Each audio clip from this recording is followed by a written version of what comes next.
Is ChatGPT taking your degree, or are you, Right, working for your right. degree, right? So you don't support the artists? I hope AI gets smart enough that we get fooled. Hello, and welcome to this week's episode of the Ugly Wood Company podcast. We're your host for today, Glennard. And Nicole. So Nicole, what are we talking about today? So today we'll be talking about Using new technology. Okay, so most of the conversation that we are having today, right, is actually a continuation of what we spoke about last week, where we talk about using old technology. Yes. Instead, this week we are talking about mostly new technology, and I believe mostly In particular, our beef is with AI. You wanted to do something just now? The AI? You hold my mic. Yeah. So mostly the topic we'll be talking about today is AI. so cringe. No. Okay. But just like AI, it is also very cringe. Okay. Yeah, we wanted to really continue off our conversation last week, right? To talk about although we keep complaining about using old technology or having very limited technology, new technology isn't actually much better in that regard. I feel like it peaked somewhere. I think it peaked when we still had the trend of transparent electronics. Transparent electronics. Yeah, so like when your Game Boy was transparent and your Apple MacBook was transparent. The 90s. I think that was the peak. The 90s. Yeah. But I think so we that period, right, between that transparent transparent electronics, right, up until maybe I want to say the iPhone 2 or 3 or 4. Mm-hmm. That was when it felt very progressive. It felt like, if we keep going at this rate, we will eventually reach a point of like, flying cars and going to space and all that.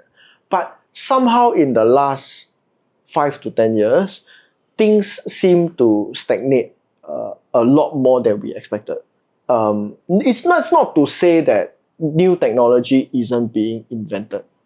To be fair, honestly, I would say artificial intelligence, right, is quite a huge leap. Yes. Of technology. I think now it's just that we're just kind of in the early phases of AI. So it kind of feels like, rather than going exponentially, it just feels like it's like that. Then tapering. It's like a bit plateauing. Yeah. Yeah, and my problem has not always been, or rather it's not necessarily that we are not doing the new flashy stuff, we're not making like a new something. But I think it's more in terms of when you see these things being invented, right? Like these companies inventing new, for example, social media. Social media was not something that existed 10 years ago, right? Or like more than 10 years ago. And subsequently, things like NFTs, cryptocurrencies, generative AI. It's not so much that these technologies were not technologically advanced. It's not that it's not interesting and exciting in and of itself.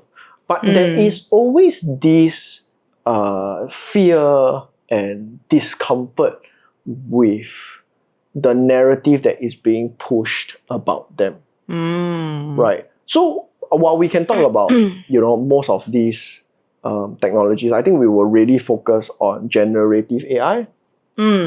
And I would and I also make a caveat, right? And I would say you hear us and you hear the wider world talk about the YouTube algorithm or the Instagram algorithm or the TikTok algorithm.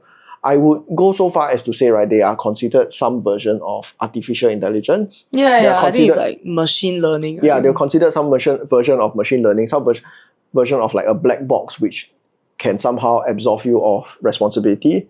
But I think we really, really want to stay focused on generative AI, your ChatGPT, your DeepSeek, your Midjourney, things that produce, whether it's text, information, media, with just your text input.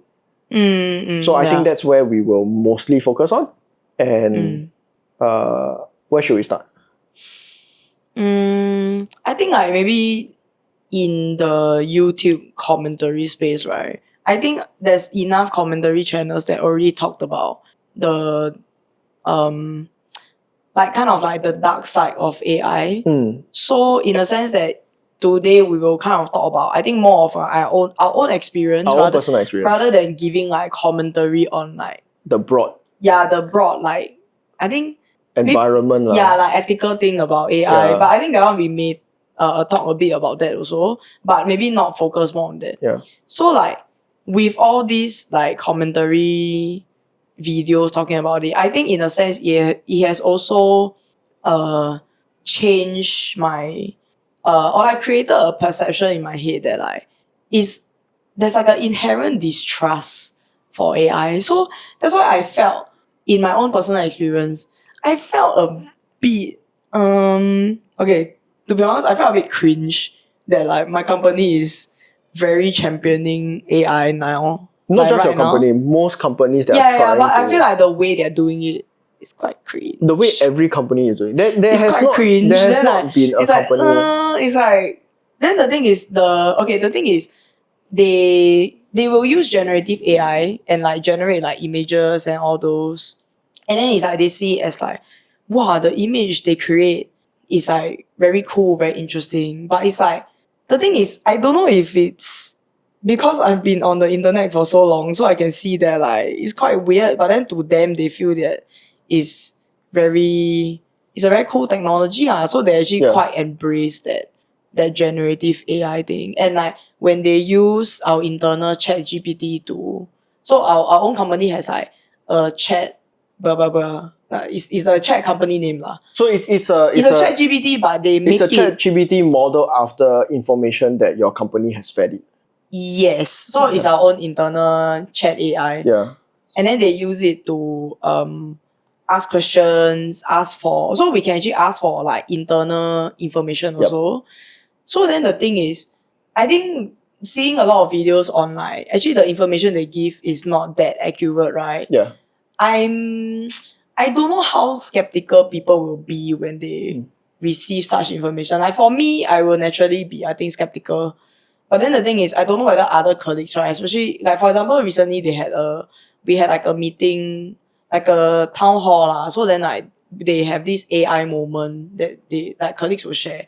So then this is a talking segment. yeah, like a short talking segment. Yeah, like they will share their AI moment of the day something of like the year. that. Yeah. Okay. So then like they were sharing that like, there's this app that uses AI to help like bring out sales information, like revenue that a company, or like how much sales this customer has helped the company generate. So then the thing is, I think some colleagues were actually trying it out during this talking segment, and then they said that like all the information generated is like different from what it was demonstrated, even though you type in the same prompt. Yeah. So then the thing is, I mean, I think they will still, I mean, because we just recently rolled out this AI, right? So like things are still being improved on. So, but then the thing is, I don't know how much colleagues will actually trust the information that the AI is spitting out. Maybe. And then I don't know how that will affect the company. Maybe to give us some context, right, is you can share a bit about how your company is encouraging people to use AI and how your colleagues and yourself have been using AI. I think to set some context as to like what the use case looks like. So because we have engaged Microsoft to kind of like install their AI, which is called Copilot, onto all of our computers. So then I think the way they encourage people to use it is to write an email with Copilot to create slides using certain documents. You can create slides out of that. So then the thing is, so that's kind of like the way that the company is encouraging people, basically to kind of offload some of your things to Copilot to help you do. And also in a sense, I feel that to help you think. Yep. But then again, they are also saying that like you should be the one still doing the thinking because you are giving the prompts to the AI. Okay. So in a sense, you are still using your brain. Okay. Yeah. So how I've been using it, I think I tried it when I first got the license to use it. The thing is, whatever prompt that I put in, right, the AI is not at the level to do it yet. Can you give us some examples? So for example, so there was this slide deck that I was creating, and then like so I did try this. So then because the slide deck was created by my intern, but they weren't using the company corporate color. So we have a standard, like as usual, we have a standard corporate slide to use. Like slide template lah. Correct, slide template, and then with like the corporate colors. But then like my intern didn't use that. So I tried using the Copilot to say, so the prompt that I gave was change every slide title heading to this color. So the color, I actually write out what is the hex number or like the RGB number. And then I gave that prompt. But then it wasn't at the level that it could do that. Okay. So then, because my idea of AI is helping me with mundane things. Yeah. Because there are like maybe 20 slides, right? Yeah. If I need to change everything, I need to go to every slide and do it. Yeah. So then that was my idea of how I want to use AI, which is substitute. Correct. Substituting all the mundane work rather than like or helping me write email. Because the thing is, I got think about using AI to help me write email. But the thing is, my emails are so specific, right? That like, if I give the prompt, I might as well write the email myself. Yes. Because the thing is, I'm writing a lot of... You need to write the email... the thought you need to write the prompt for ChatGPT to understand what you want to say... Correct. ...would just... me writing the email. Correct, would just be you writing the email. Because like, I will put in... Because especially I'm doing a technical role, right? I will put in like all data. Let's say I send like a slide deck. I will write down, okay, the conclusion of the slide. Or like a summary of the slide is this. So it's like... me thinking of the prompt is the same as me just writing out the email myself. That's why I don't find it like, it's not really helping me in my like everyday work, because the whole point of the AI, right, that they are pushing, right, is to help you with your everyday work. So maybe okay, another way that I can see maybe in terms of using AI to write email for you is that if you need to write the same email, maybe you need to write a standard email to customers, let's say. It's like, oh, we are informing you, blah, blah, blah, blah, blah. Then it's like, okay, it has like a standard template. It's general enough that you can just use AI to write. Yeah. So that is one way that I feel like, or maybe my colleagues are using AI to do it. Then because of that, I realized like it's not at the level of using it's not at the level of helping me with mundane tasks, right? Then another one that I tried is helping me create a table. like on Microsoft. Excel. Or like Word document. Okay. Because like to create a table, right, I only can do like a maximum of, let's say, like 9 rows. But I know I need like 20 rows. So then I just use Copilot to say, help me create a table with 20 rows, with the headings, 20 rows, 5 columns, with the title being this. Then it helped me generate. That was the most useful thing that it helped me to do.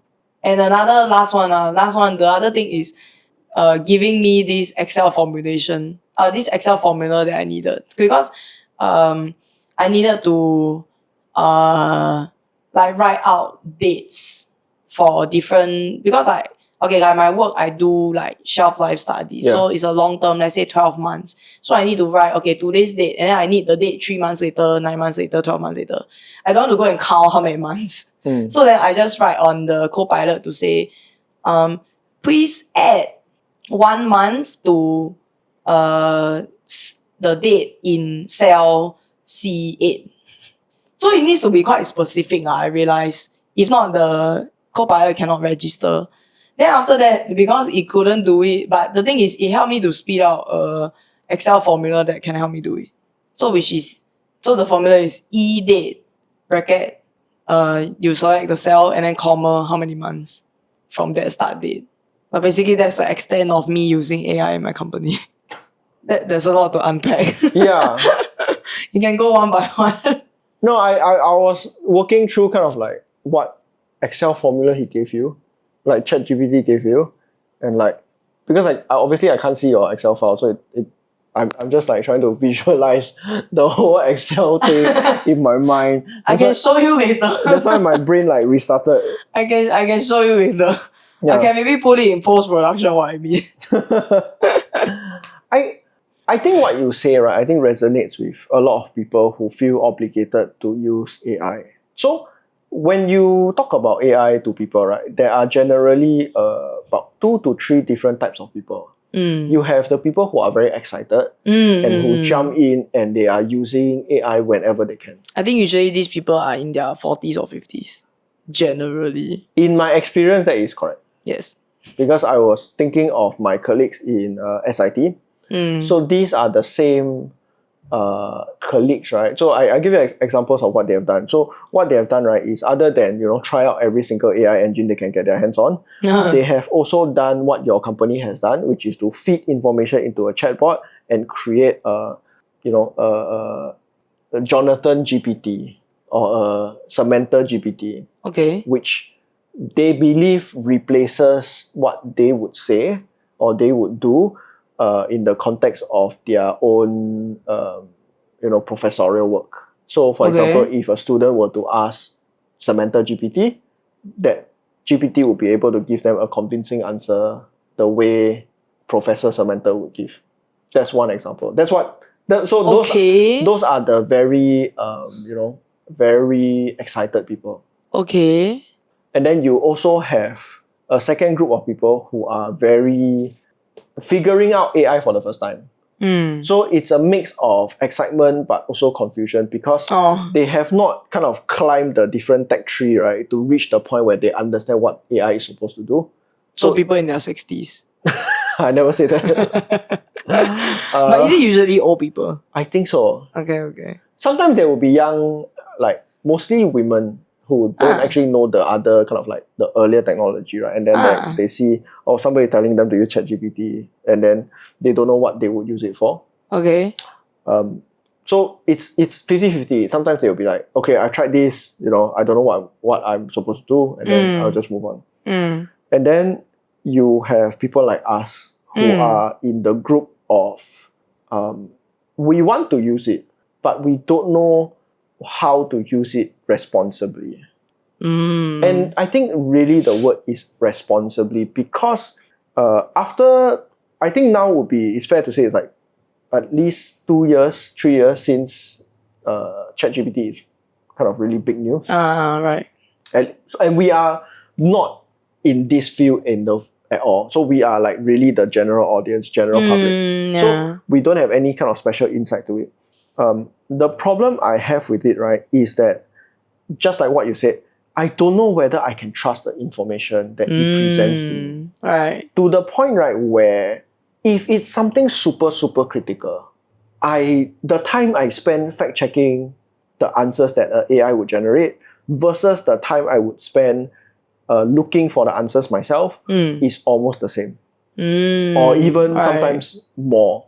Like ChatGPT will waste more of my time trying to verify. Right. So then it's better to just find the information yourself.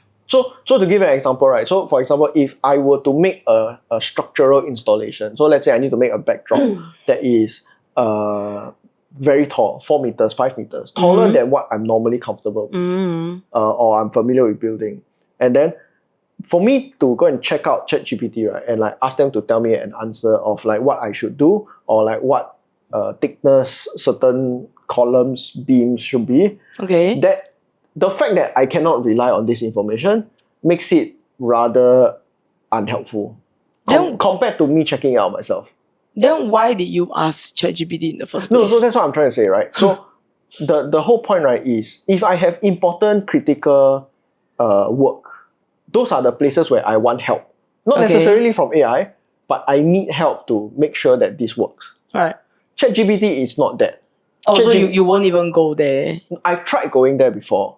Okay. So to give an example, right? So 2 years ago, we were approached to build this huge Christmas tree installation for can we name the place? It's an embassy. right? Okay. So it's, you know, kind of international in nature, even though they are located in Singapore. So we were tasked to build this Christmas tree installation for a country's embassy here in Singapore. And that tree in particular, right, was going to be about 4 meters long.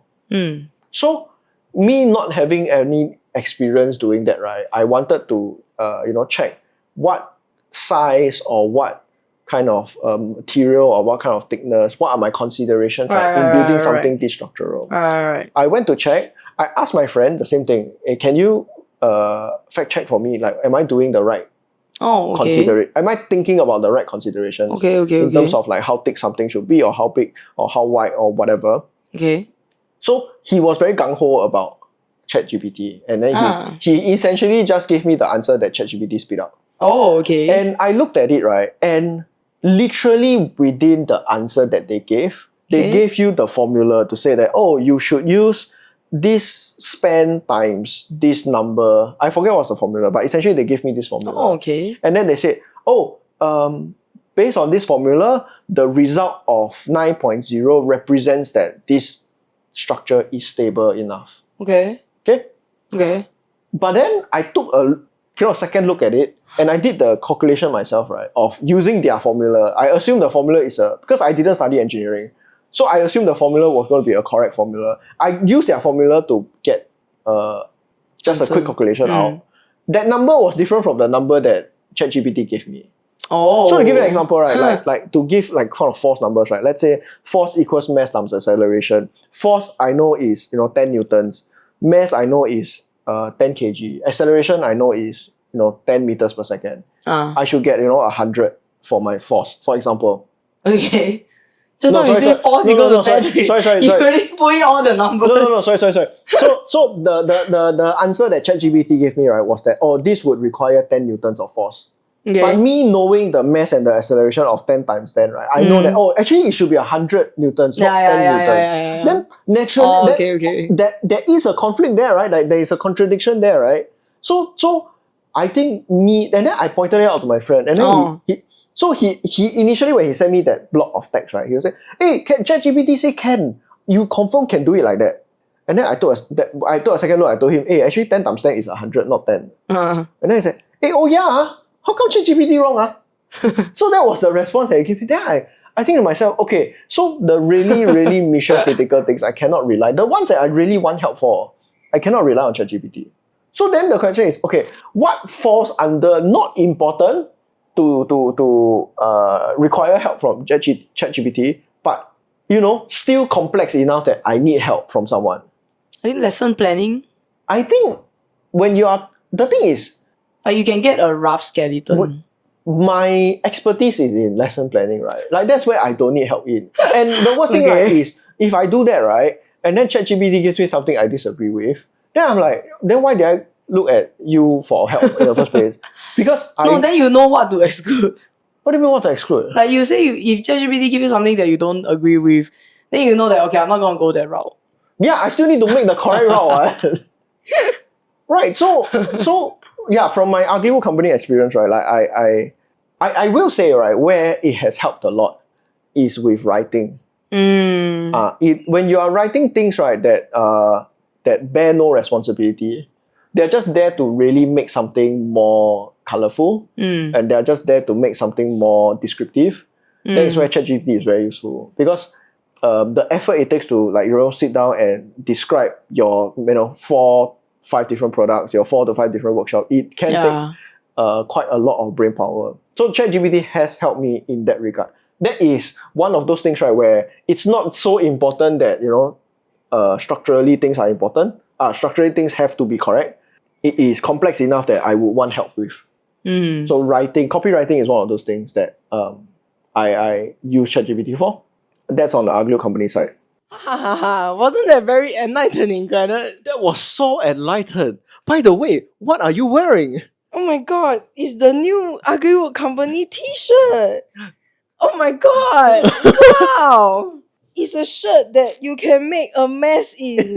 And you know what else? This shirt is available right now at www.uglywoodcompany.com in all sizes. If you put in the coupon code Podcast shirt. PODCASTSHIRT. you can get 10% off. That's right. That sounds amazing, Glennard. You should go and get a shirt now. I think you should go and get a shirt now. Okay, back to the video. So my other use case for AI is in my second role as a faculty member in SIT, in the Singapore Institute of Technology. So right now, our program, right, we have actually rolled out a new module that takes advantage of AI. And I think, so here is where I'm going to give some very honest criticism of AI in education. My biggest hope is that, this does not come off as being inherently critical of the program, just, my genuine feedback about the role AI should take in education. But to give a bit of description, right? So AI is one of the core, not requirement per se, but one of the core tools that is used for a design thinking, design innovation module that I am currently teaching.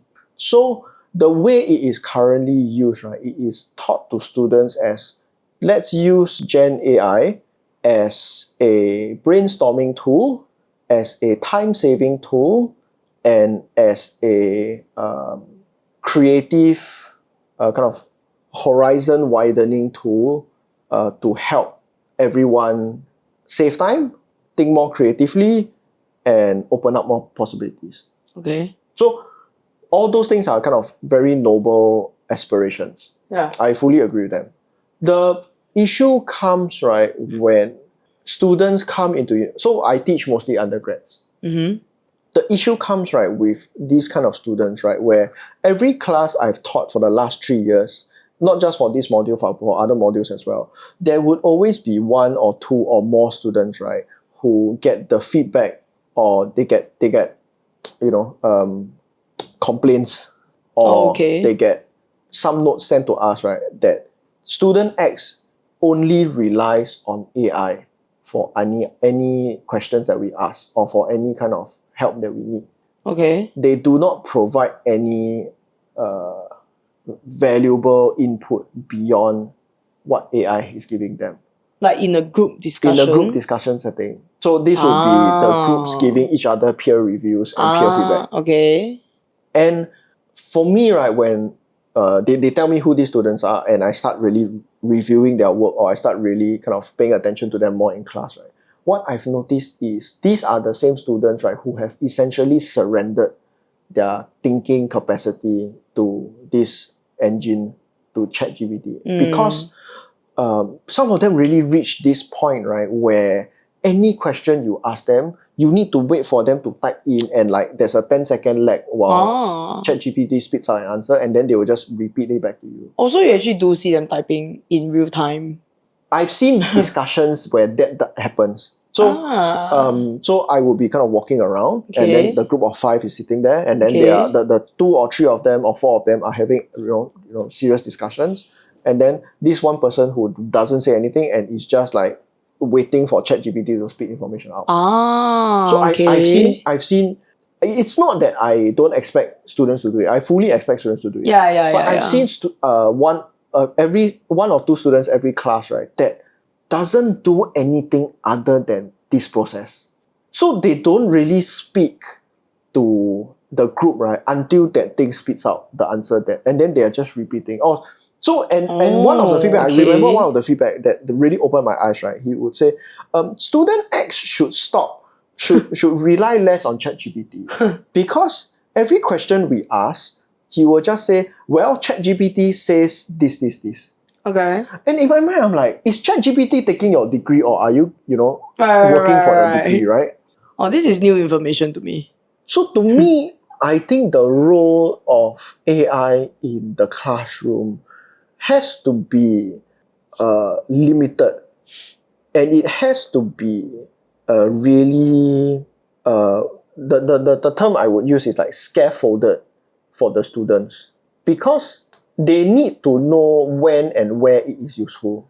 And they need, and I think even more so than that, right, is they need to know when it is they need to engage in the painful act of thinking.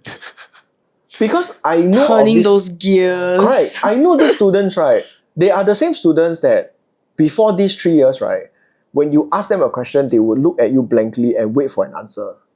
These are the same kind of student. It's just that ChatGPT has given a tool to them to not directly answer questions. Okay, then in that case, right? Okay, then what if students they are using ChatGPT as like a what's that metaphor they use? It's like bouncing off A scaffold, Is it scaffold? But like it's like they're using ChatGPT as like a starting their point. A starting point. They're using it as a starting point for maybe further refinement of their thought. Let's say like in the moment they can't think of anything. Yeah. So ChatGPT help them come up with some pointers, and then from there it still seems like they are using the AI answers. But then after that, maybe after that when the group members say like, I don't think this one works, and then from there they kind of tweak the answer from AI. So Then what about that? I think that is the one case I can see working for like every or 90% of schoolwork. Oh, okay. So using it as a starting off point and then building kind of stronger and stronger arguments or stronger and stronger concepts. It's from basically that starting point. paraphrasing your essay. No, it's beyond that. It's really beyond the idea of paraphrasing, because if all they are doing is paraphrasing, right, it's very obvious because it's not relevant to the project on hand. So I think that is something that I would, if I had the time to really had a like honest, serious conversation about AI, that's what I would tell the students, because AI cannot replace the work that you need to do, both in terms of like, speaking to people, developing that critical empathy kind of skills, and just like, really thinking and challenging what has been presented to you. My biggest fear, right, has always been AI is such an easy and accessible tool to everybody. It is easy to be lazy in your thinking process because it is very tempting. Like, why do I need to use my brain when I can just ask AI to do it? Right. The issue we have, right, at a university and any education institute, right, is we need you to do the hard work and learn from failure. If you present an answer generated by AI and we grade you high or low, has that taught you anything that you can use when you go out to work? It has taught you what prompts to use, no? Yeah. Will you count that as thinking? Because you need to think of what prompts to use to form the answer that you need. Correct, to form the answer that you need. So one thing that like my company is encouraging people is that you constantly need to polish up your prompt. So in a sense, you are still thinking with your brain. It's just that you're not thinking of the whole thing. Yeah. You're just thinking like kind of like a part of it. So that sentiment, right, of is refining your prompt a real skill, right? I think, or like a real takeaway from this education process, it's like it's one step above nothing. That's how I see it. Because at the end of the day, right, if like you at least know to improve your prompt, right, like on your own lah, not say like because someone tell you it's wrong. Okay. If you know to improve your prompt on your own, right, at least that shows that you have thought that, hey, the answer I'm getting is wrong. Okay. At least that has demonstrated you have some critical thinking. Some critical thinking capacity Right, to say right. like, hey, actually this is not relevant. Right. The ideal, of course, is that they can take a starting point of information and then work out what direction they want to go on their own. Because that is the equivalent of someone not needing a calculator to work out the math problem. If they know how to use the calculator more efficiently, I'm okay. At least they know that their answer is wrong. The worst case scenario, right, is they would present this, right, and then they wouldn't know that they are wrong, or they wouldn't accept that they are wrong because the calculator tell me this is correct. What? Oh. That is my biggest fear. Because when we don't outright demand students to say or to declare which part is AI. What we do now, right, is we will just ask them for an overall declaration. Which level of assistance did AI provide for this assignment? Okay. So like, for example, I forget what's the actual level. I assume level 1 is like, it's completely AI done. Okay. And then like level 2 is like some AI assistance, but largely modified. And then, you go until all the way is no AI assistance. Do they get a lower grade? No. So all they need, it doesn't affect their it doesn't grade? affect. At least for my module, it doesn't affect. Okay. There will be some modules that are like more strict based on the professor. But in our module, right, because AI is an actual core Right. tool Because that it need to is use. actually something that you're teaching Correct. in that module. Yeah. So it's not something that we don't teach any kind of prompt engineering. All we do is we tell them you need to generate or you need to come up with visuals and details and text of your project concept. Right. Based on the time you are given, it is unlikely that you can, draw or photograph or Photoshop something. Right. Gen AI is the most suitable tool in this case. That's what we tell them. But we don't walk them through how to generate prompts, generate using their own prompts. We don't do that. We just tell them this is what we are looking for. The onus is on you, the responsibility is on you as the undergrad to give us the answer that we are looking for. And when we say the answer we are looking for, right, some of you might be thinking, we are expecting you to say like 5 times 2 equals 10. So it's not a math problem. It's a design challenge. It's a design assignment. So there is no correct answer per se. It is based on what questions have you set up, what topic are you going to work on, and does your end result line up with the problem statement that you have set up. So going back a full circle, right, to the fact that students don't realize that they are not delivering work or answers or concepts that are relevant to the topic they have set up, that inability to recognize that is a problem.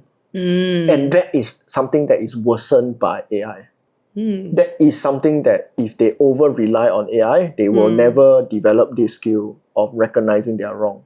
Because if someone is already deep in that mindset of, I will just use AI to answer everything. It's like they see AI as the truth. Correct. And that's the scariest part. Right. Because we were just talking about kind of like fact-checking, right? Both in your example and my example. Yeah.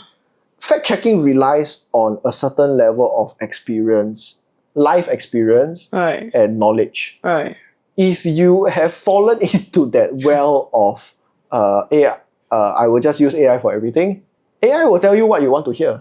If you say I think this answer is wrong, can you tell me what's the right answer? Then AI will give you an answer. Then at what point can you verify whether you're correct or wrong? It is that verification that we need that demonstrates critical thinking. If they don't have that, we can't help them. Okay. So in our module, we separate critical and design thinking. Critical being, challenging the existing problems and statements presented to you. Design being more of the creative side. The creative side itself, right, is also a very difficult thing to teach. Now more so because of AI. Because being creative has always been very emotionally taxing. I think you have experienced a bit of it when we were doing our renovation, when you are doing a bit of the social media. You have experienced being creative is actually very vulnerable. Yeah, it's like my brain can't generate any new things. The first level of difficulty you experience is exactly what you said, right? My brain cannot spit something out. Yeah. It's like my level of designing, right, or like being creative is I need to bounce off of something first. So actually which is fine. Which is perfect, I think that one AI might help me. Yeah, right. Like for example, doing the renovation, it is pretty normal to go onto Pinterest and you kind of have a mood board of what you want, like what colors you want, what furniture you want. And then from there you kind of like as a stepping stone to like what you actually want. Yep. I think AI can help in that matter. Yes. Yeah. Provided you can recognize it. So, okay, never mind. But regardless of that, right? So your first level of creativity, right, is my brain cannot spit out anything. Yeah. You need to train your brain to spit out something when you have nothing. Okay? Then you go into a second level, right, of, okay, my brain developed something, Okay. but it's not right. Okay. And that part is actually very emotionally vulnerable because your first part already, right, like you feel like, you're not a loser, you're not smart, you're not creative, that you cannot do anything. Then when you finally create something already, right, then somebody tell, hey, actually it's wrong. Or actually it's not there yet. Right. I've heard it described as, right, like most people who get into any kind of creative field, right, they have a level of taste. But the work that they are doing, right, has not reached that taste. That's why they're very unhappy with themselves. Because they know what good art looks like, what good design looks like, what good craftsmanship looks like. But their skill level now is still not there yet. So they are always very unhappy with themselves. And that's what I mean by like it's very emotionally vulnerable. So with the proliferation of AI, right, it's very hard to really encourage students to open up and be emotionally vulnerable. Because having to hide behind this machine learning engine, right, and say, oh, I mean, I don't feel anything, he spit out, I just show you what he said. Right. And then you can keep hiding behind that. And you, again, right, don't take responsibility for what you do. Right. So I do think that is a challenge. Of course, it's not, like AI was never like the cause of this problem. AI is just like another symptom, makes things look worse. But I don't see it really as like, like, oh, because AI is here, we are going to, all go into a dark age. I do really hope that in education and in work, right, ironically, right, what I'm going to say is I hope AI gets better. I hope AI gets smart enough that we get fooled, that we cannot differentiate good work from bad work. Is that a good thing? That is my hot take. Is that a good thing? That is my hot take. Then isn't that like the deep fake kind of thing? Yes. Like now it's getting quite hard. It's getting closer and closer. It's getting quite hard to differentiate like an AI generated image and video, which like I think is quite scary. Yeah. So the reason why is that really a good thing? Okay, yeah. So now I'm going to explain why. I'm not saying that it is like absolutely good. I'm not saying that it has no bad takes, bad sides. But I'm going to say why I think, right, I would rather AI advance to that level, right? It's because once it has reached that point, we no longer have to have that philosophical argument, right, between this is human made versus this AI made. Okay. Because I think that is an argument that is wasting everybody's time. My take, right, is... So you don't support the artists? It's not that I don't support the artists. I think there are more advanced issues, right, in terms of like the copyright and all that. And that is something that like I'm not intelligent enough to argue. I only have a gut feeling, which is the hard work that you put in should be rewarded and people should not steal copyright. Alright. But I think once AI has become indistinguishable from human thinking, then that is when we can start really treating the work for the quality of the work and not like based on characteristics like, oh, human made versus AI made. But in a sense, that is also, will you see that as like the trajectory of like AI taking our jobs? I think that is something that will happen no matter what.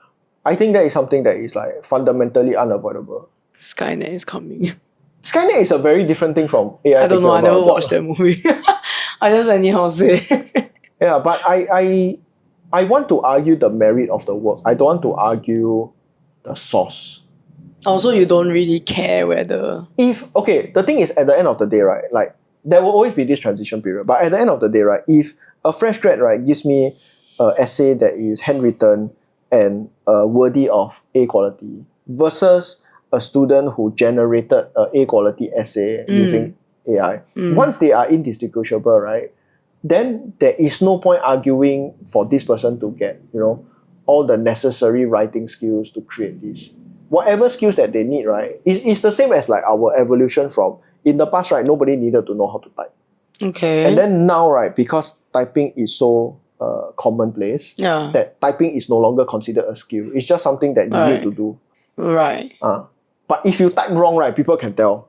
Okay. So it is about the result, the output that comes out, and not like, oh, I learned to type using this touch typing method versus I use my handphone 1333411, and then like I type up like, I don't know, boobs or something. No.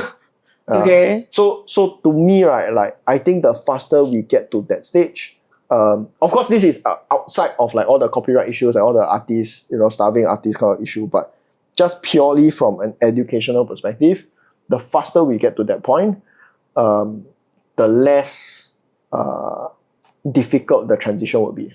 Yeah, which is a very, very big hot take, I would say. Yeah. I would think so. So that's my take of the year. Okay, I think that's as good as anywhere to round off this conversation. So before we go, we would like to give our lovely listeners some unsolicited advice. And this week, I will be the one giving advice. Yeah, why you point to me? I just like pointing. Pointing is very fun. So my advice, right, this week, right, is if you're in a good financial, emotional, and stable place, please consider adopting dogs. Dogs are good for your mental health. Yay. Okay, so all doggos are the best. Thank you for listening to the Ugly Wood Company podcast. If you're interested in booking our services, please go to our website at www.uglywoodcompany.com and use the coupon code UWCpodcast for 10% off. That's UWCPODCAST. Links in the description.